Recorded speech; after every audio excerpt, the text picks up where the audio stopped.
friends, I welcome you all to my YouTube channel CA Rahul Agarwal classes.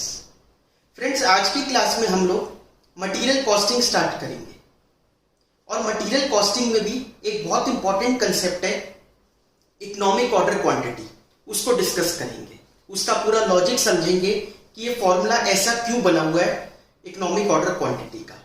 आप लोग please channel को like, subscribe, share जरूर कर दीजिएगा। तो आइए विदाउट वेस्टिंग टाइम चलते हैं अपने कंसेप्ट पर। देखिए, मटेरियल कॉस्टिंग, चैप्टर का नाम ही है मटेरियल कॉस्टिंग। तो जो मटेरियल, रॉ मटेरियल से रिलेटेड कॉस्ट होगी उसको हमें डिस्कस करना है, जिसमें सबसे पहला कंसेप्ट आता है इकोनॉमिक ऑर्डर क्वांटिटी का। जैसे फ्लाइट में होता है ना इकोनॉमिक क्लास, बिजनेस क्लास, तो इकोनॉमिक क्लास कौन सी होती है? जो कम कॉस्ट में आ जाती है। वैसे क्या है इकोनॉमिक ऑर्डर क्वांटिटी? मतलब क्या है कि हम कितनी क्वांटिटी का ऑर्डर दें अपनी फैक्ट्री में, हम कितना रॉ मटेरियल रखें जिससे हमारी जो कॉस्ट हो उसको रखने की, मतलब टोटल कॉस्ट। अब उसमें कौन कौन सी कॉस्ट आती है वो भी डिस्कस करेंगे, वो हमें कॉस्ट कम से कम पड़े। ठीक है, हमारा यहाँ पर कॉस्ट बचाने का ही ऑब्जेक्टिव है, तो जो हमारी कॉस्ट कम से कम पड़े हमें उतना ऑर्डर देना है, उसको बोला जाएगा इकोनॉमिक ऑर्डर क्वांटिटी। अब इसमें कोई भी ऑर्डर अगर हमें देना है, अगर हमें रॉ मटेरियल परचेज करना है, तो उसमें कौन कौन सी कॉस्ट इन्वॉल्व होगी वो डिस्कस करते हैं। देखिए, जो मेजर कॉस्ट है, सबसे इंपॉर्टेंट कॉस्ट है भाई, जब खरीदेंगे तो जो खरीदने की कॉस्ट है जिसको हम बोलेंगे परचेज कॉस्ट। एक तो ये कॉस्ट हो गई, रॉ मटेरियल है कितने का, उसका प्राइस कितना है, एक तो ये कॉस्ट होगी। दूसरी जो नेक्स्ट कॉस्ट इसमें आती है वो है ऑर्डरिंग कॉस्ट। ऑर्डरिंग कॉस्ट मतलब कॉस्ट ऑफ ऑर्डरिंग, ऑर्डर करने की कॉस्ट। क्या कॉस्ट हो सकती है ऑर्डर करने की? जैसे कई कंपनीज में क्या होता है कि अगर हमें कोई ऑर्डर देना है तो उसके लिए पूरा एक टेंडर बनाया जाता है, फिर अलग अलग पार्टीज को इनवाइट किया जाता है। टेंडरिंग में भी अलग अलग होते हैं, एक होता है ओपन टेंडर, लिमिटेड टेंडर, में भी आप लोगों ने नाम सुनाओ। जैसे ये ना गवर्नमेंट वाली कंपनीज जो होती है उसमें ज्यादा होता है कि अगर कोई कॉन्ट्रैक्ट देना है, कोई काम करवाना है किसी से, तो एक टेंडर निकाला। आपने न्यूज़पेपर अगर पढ़ा हो तो उसमें देखा होगा। तो टेंडर निकालने का मतलब क्या होता है कि उन्होंने कोटेशंस इनवाइट की है कि आप अपना एक अमाउंट कोट करो कि हमें ये काम करवाना है और आप उसको कितने में कर दोगे। तो वो एक सील पैक में कोटेशन हम लोग भेजते हैं, जो भी एलिजिबल पार्टीज होती है वो भेजेगी। फिर उसके बाद वो एक डेट डिसाइड होता है कि ये इस डेट पर सबके कोटेशंस खुलेगी, और जो मिनिमम होगा उसको L1 बोला जाता है, लोएस्ट वन। तो जो मिनिमम होगा उसको वो टेंडर मिल जाता है, फिर वो पार्टी उस काम को करती है। तो ये टेंडर बनाने की कॉस्ट, जो लोग इसमें इन्वॉल्व है, पर्टिकुलरली मतलब स्पेसिफिकली इस काम में ही इन्वॉल्व है, उनको रेम्यूनरेशन वगैरह देना, परचेज ऑर्डर बनाना खरीदने के लिए, फिर सामान को लेकर आना, ट्रांसपोर्टेशन की कॉस्ट। ठीक है, अब सामान आ गया तो उसको इंस्पेक्ट करना, इंस्पेक्शन कॉस्ट। ये सारी कॉस्ट जो होती है वो किससे रिलेटेड है? ऑर्डर से रिलेटेड।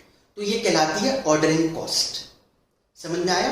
तो एक तो हो गई परचेज कॉस्ट, एक हो गई ऑर्डरिंग कॉस्ट। तीसरी क्या हो सकती है?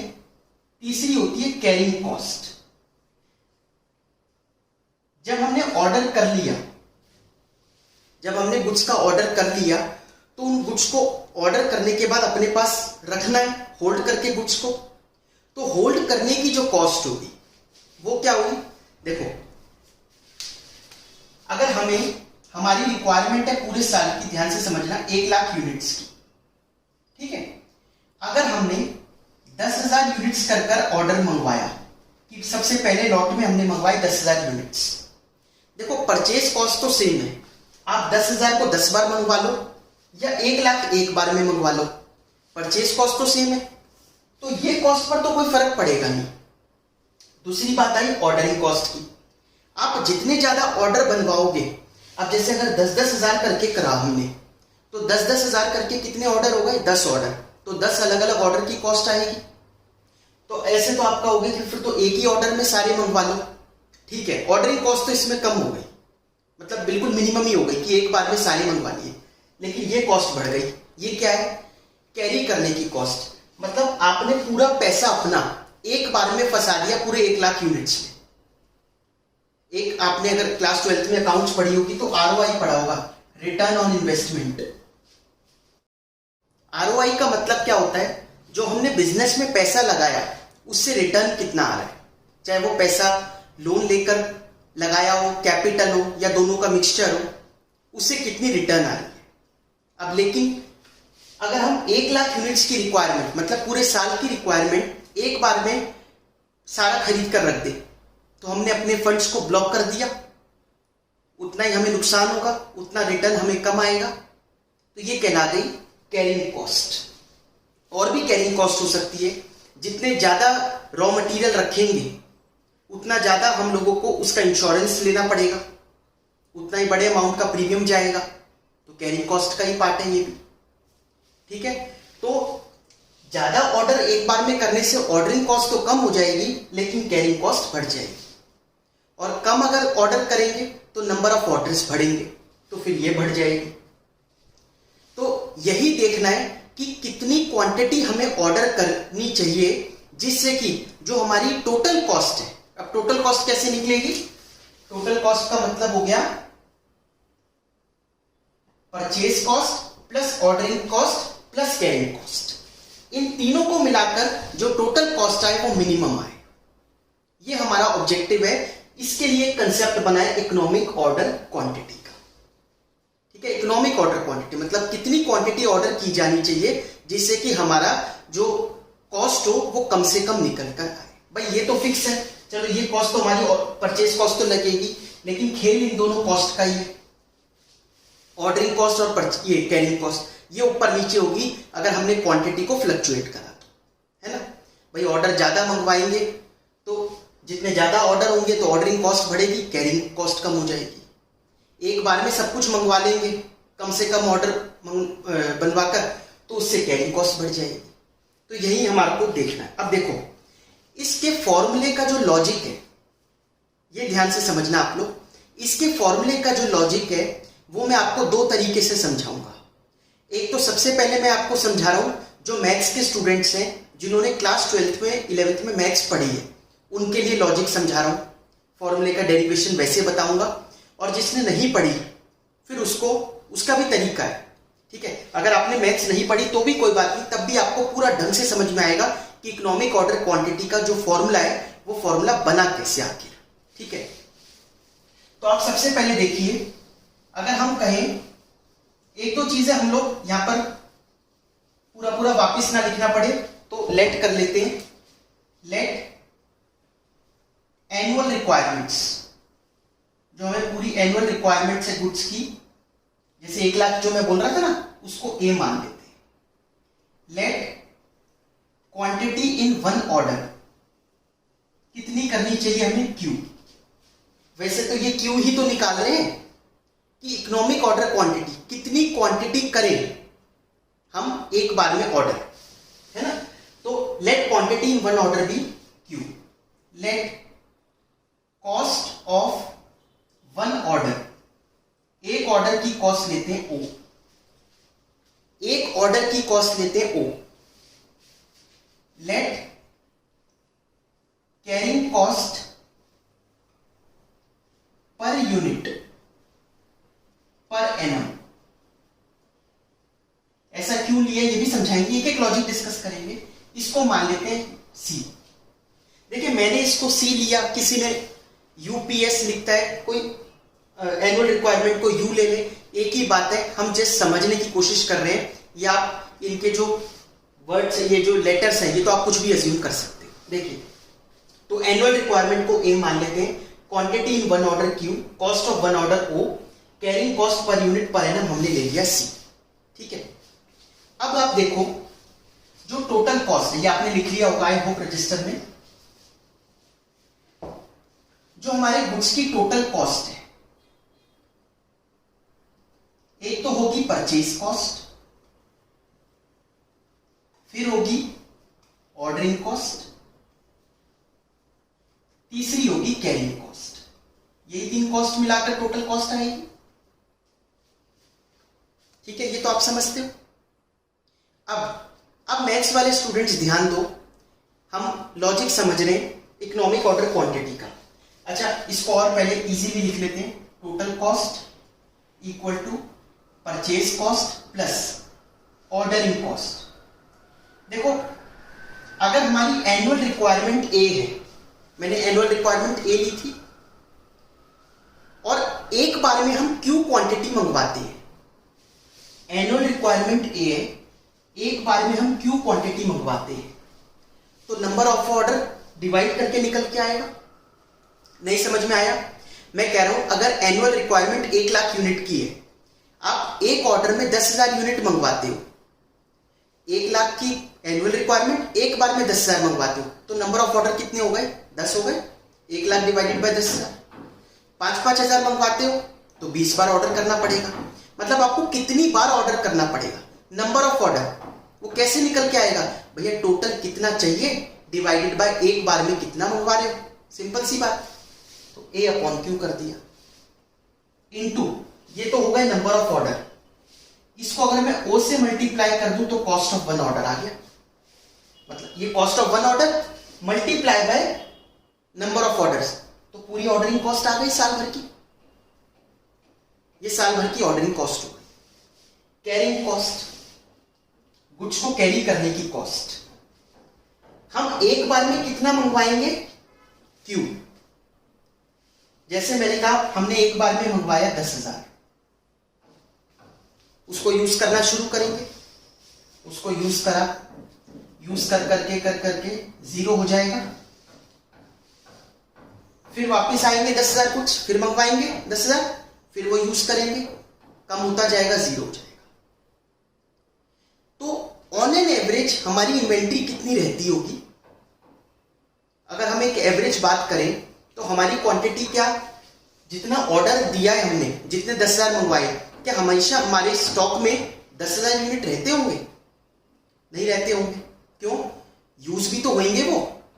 वो देखने के लिए थोड़ी ना मंगवाए, यूज करने के लिए मंगवाए, तो वो यूज होते जाएंगे, क्वांटिटी घटती चली जाएगी उनकी, और घटते घटते हो सकता है 0 ही हो जाए, फिर उसके बाद 10,000 आए। अब देखो इसमें एक आध कंसेप्ट और आते हैं कि कुछ लोग मिनिमम स्टॉक लेवल मेंटेन करके रखते हैं, तो उनका फिर वहां तक पहुंचेगा, वो एक अलग चीज है। बट हम एक नॉर्मल वे में बात करें तो ये यूज होते हुए ऐसे तक जाएंगे। तो एवरेज होल्ड कितना करेंगे हम अपने गुड्स को? एवरेज स्टॉक हमारा कितना होगा? Opening plus closing divided by 2। Opening plus closing divided by 2। तो कहने का मतलब क्या हुआ? अगर हमने क्यू क्वांटिटी ऑर्डर करी तो क्यू क्वांटिटी यूज होएगी, और वो यूज होते होते 0 हो जाएगी, तो क्यू प्लस 0 डिवाइडेड बाय 2। मतलब 0 तो कुछ है ही नहीं, तो क्यू अपॉन 2 बोल दूं मैं। तो हम लोग कैरी कितने गुड्स को करते हैं? Q by 2। समझ में आया आप लोगों को? हम लोग कितने गुड्स को कैरी करते हैं एक बार में? Q by 2। फिर उसको यूज करते हैं, फिर आ जाते हैं, फिर चलता रहता है ऐसे। तो ये ऐसे 10-10 हजार करके लॉट आते रहेंगे, यूज होते रहेंगे, ये पूरे साल भर चलेगा। तो लेकिन मैंने तो एक ही बार का लिखा है, मैंने तो 10,000 लिखा, ये पूरे साल का थोड़ी ना, ये तो एक लॉट की बात हुई कि 10,000 आए, 0 हो गए, यूज होकर 10,000 प्लस 0 डिवाइडेड बाय 2। ठीक है, फिर उसके बाद फिर 10,000, उसके बाद, तो ये ऐसे पूरे साल भर साल चलता रहेगा, पूरे साल तक। इसीलिए हम जो सी वहां पर लिखा था, सी अभी जो मैंने लेट किया था, वो क्या था? Carrying cost per unit per annum. तो वहां पर पूरे साल का आ गया। अब मैं पर यूनिट पर एनम से जब मल्टीप्लाई कर रहा हूं इस क्वांटिटी को, क्यू बाय 2 जितनी क्वांटिटी को, तो हमारी कैरिंग कॉस्ट आ गई पूरे साल भर की। आया आप लोगों को समझ में? तो ये चीज हो गई, total cost equal to purchase cost plus ordering cost plus carrying cost. अब मैथ्स वाले स्टूडेंट सुनो, मैथ्स में आप लोगों ने डेरिवेटिव्स में एक चीज पढ़ी होगी, एप्लीकेशन ऑफ डेरिवेटिव्स में कहना चाहिए, मैक्सिमा और मिनिमा। आप लोगों ने पढ़ा होगा फॉर लोकल मैक्सिमा और local minima derivative should be equal to 0। ये पढ़ा है आप लोगों ने? बिल्कुल पढ़ा होगा जिसने क्लास 12th 11th की ये मैथ्स जिसके पास थी, कि फॉर लोकल मैक्सिमा और local minima derivative should be equal to 0। अब उसको यहां पर लगाते हैं। हम लोग यहां पर क्या निकाल रहे हैं? Minimum cost. हमारा ऑब्जेक्टिव क्या है? कॉस्ट हमारी मिनिमम आनी चाहिए। कैसे आएगी? Derivative should be equal to 0। मतलब फॉर मिनिमा, अगर हमें मिनिमम वैल्यू निकालनी है, derivative should be equal to 0। आया समझ में? तो हम लोग इसको, क्वांटिटी हमारा यहां पर वो है, तो विद रिस्पेक्ट टू क्वांटिटी हम इसको डिफरेंशिएट कर देंगे। Differentiating with respect to Q. अब क्यू के रिस्पेक्ट में डिफरेंशिएट करते हैं। इससे पहले आपको थोड़ा सा ब्रशअप करा दूं। आपको ये सब चीजें वैसे मुझसे ज्यादा ही पता होगी मैथ्स की, जो मैथ्स के स्टूडेंट है। जैसे x का डेरिवेटिव क्या होगा? 1। अगर हम x के रिस्पेक्ट में ही डिफरेंशिएट कर रहे हैं, एक्स स्क्वायर का क्या होगा? x का तो 1 होगा। एक्स स्क्वायर का क्या होगा? 2x। 1/x का क्या होगा? -x - 2, यही होगा ना? 1/x का मतलब क्या होता है? x - 1, तो ये -1 इधर आता है, -1x - 2, मतलब ऐसे लिख सकते हो -1/x², इसका डेरिवेटिव। और अगर कोई कांस्टेंट वैल्यू है उसका डेरिवेटिव 0। कांस्टेंट का डेरिवेटिव 0 होता है। और आगे बढ़ते हैं। कांस्टेंट अगर मल्टीप्लाई में हो, जैसे 5x का डेरिवेटिव क्या होगा? 5 ही होगा, क्योंकि x का 1 हो गया ना। तो कांस्टेंट अगर मल्टीप्लाई में हो तो एज इट इज रह जाता है। लेकिन अगर सिर्फ कांस्टेंट हो, ठीक है, तो उसका डेरिवेटिव 0 होता है। ये सब आप लोगों को पता है। For local maxima local minima derivative should be equal to 0। तो यहां पर करते हैं, ये 0 होना चाहिए। मतलब इसको इसमें ले लेते हैं, purchase cost plus AO upon Q plus QC upon 2, ये पूरा derivative should be equal to 0। अब परचेज कॉस्ट, ये तो एक अमाउंट होगा, 20,000 10,000, जो भी एक अमाउंट होगा, कांस्टेंट फिगर है। डेरिवेटिव निकालते वक्त ये 0 हो जाएगी। क्यू के रिस्पेक्ट में निकाल रहे हो, क्वांटिटी के रिस्पेक्ट में, क्या आएगा इसका derivative? -AO upon Q²। -AO, क्योंकि A और O दोनों ही फिक्स्ड फिगर्स है, कांस्टेंट है, और ये वेरिएबल है, तो अपॉन Q, तो Q² प्लस अब C/2। जैसे मैंने कहा था ना 5x का 5 होता है, तो ये Q है, Q के रिस्पेक्ट में निकाल रहे हैं, तो C/2 से मल्टीप्लाई हो रहा है, तो C/2 एज इट इज रह गया, इक्वल टू हो गया 0। मैं आगे का यहां लिख देता हूं, आपको दिखाई देगा। ये वाली चीज माइनस में है, तो इसको इधर ले जाओ, C/2 equal to AO upon Q², ऐसे लिख सकते हैं। तो Q² equal to AO, 2AO हो गया, 2 इधर चला गया, ऐसे हो गया ना, तो 2AO अपॉन C। तो क्वांटिटी कितनी निकल के आई? ये Q² है। स्क्वायरिंग कैसे हटाए? अंडर रूट कर दे सामने, तो under root of 2AO upon C। देखिए Q equal to under root of 2AO upon C, ये कहलाएगा हमारा। अब यही फॉर्मूला है, इकोनॉमिक ऑर्डर क्वांटिटी का फॉर्मूला निकल कर आ चुका है, बस यही था, 2AO अपॉन C का under root. This is called economic order quantity. आया आप लोगों को ये ढंग से समझ में? पक्का? देखिए, अगर आप लोगों को मैथमेटिकल तरीके से इकोनॉमिक ऑर्डर क्वांटिटी नहीं समझ में आई तो भी कोई बात नहीं, एक और तरीका है। विल्सन के अकॉर्डिंगली, जिन्होंने ये फॉर्मूला दिया, उनके अकॉर्डिंगली इकोनॉमिक ऑर्डर क्वांटिटी तब निकलेगी, मतलब उस लेवल पर निकलेगी जब ऑर्डरिंग कॉस्ट बराबर होगी कैरिंग कॉस्ट के।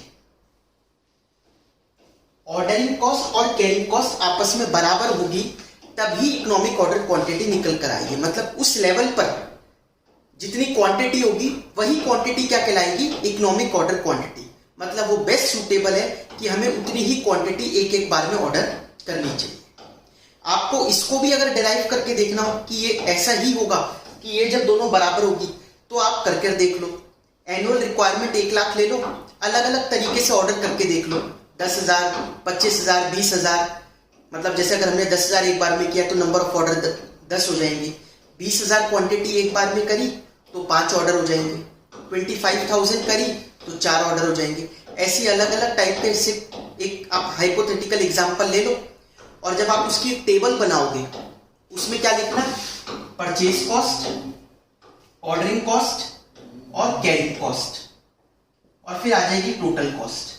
आप पाओगे सब में जो टोटल कॉस्ट सबसे मिनिमम होगी वो कब होगी, जब ऑर्डरिंग कॉस्ट और कैरिंग कॉस्ट बराबर होगी। ठीक है, ऑर्डरिंग कॉस्ट और कैरिंग कॉस्ट जब बराबर होगी तब ही उसकी टोटल कॉस्ट सबसे कम आएगी। तो ऑर्डरिंग कॉस्ट और कैरिंग कॉस्ट, अब हमने जो वहां पर लेट करे थे उसको देख लेते हैं। ऑर्डरिंग कॉस्ट कैसे निकलेगी, ए एनुअल रिक्वायरमेंट डिवाइडेड बाय एक एक बार में कितनी क्वांटिटी मंगवा रहे, मल्टीप्लाई किससे किया था, कॉस्ट ऑफ 1 ऑर्डर, ये ऑर्डरिंग कॉस्ट होगा, equal to carrying cost, carry करने की कॉस्ट Q डिवाइडेड बाय 2। समझ में आया ना, एक बार में Q क्वांटिटी मंगवा रहे फिर वो यूज होगी तो Q डिवाइडेड बाय 2 एवरेज ले लिया, into carrying cost per unit per annum, ये दोनों इक्वल रख देंगे। अब इधर उधर ले जाओ इसको, 2 इधर हो गया 2AO, ये C इधर आ जाएगा, C equal to Q square, तो क्वांटिटी निकल कर आ गई under root of 2AO divided by C। आया समझ में। एक्चुअली इसका एक फॉर्मूला, ये फॉर्मूला तो इसका एक डायग्राम भी बनता है कि अगर हम यहाँ पर क्वांटिटी ले, यहाँ पर कॉस्ट ले, तो जो हमारी कैरिंग कॉस्ट है, होल्डिंग कॉस्ट या कैरिंग कॉस्ट कुछ भी कह लो, ये तो बढ़ती रहेगी, लेकिन जो ऑर्डर की कॉस्ट है वो कम होती रहेगी, क्योंकि जितना ज्यादा क्वांटिटी एक बार में हम मंगवा लेंगे उतने ऑर्डर कम देने पड़ेंगे। समझ में आ रहा होगा ना। अब तो भाई 10,000 क्वांटिटी मंगवाओगे एक बार में तो 10 बार ऑर्डर करना पड़ेगा, 20,000 मंगवाओगे तो 5 बार ऑर्डर करना पड़ेगा, 25,000 मंगवाओगे तो 4 ही ऑर्डर होंगे। तो ऑर्डरिंग कॉस्ट कम होती चली जाएगी जितनी ज्यादा क्वांटिटी हम एक एक बार में मंगवा रहे हैं। तो ये ऑर्डरिंग कॉस्ट का हो गया। तो इस लेवल पर जो ये क्वांटिटी हमारी निकल कर आएगी यही होगी हमारी इकोनॉमिक ऑर्डर क्वांटिटी। आए आप लोगों को समझ में लॉजिक। प्लीज चैनल को लाइक, सब्सक्राइब, शेयर जरूर कर दीजिएगा। बाकी चीजें नेक्स्ट क्लास में करते हैं। Thank you so much.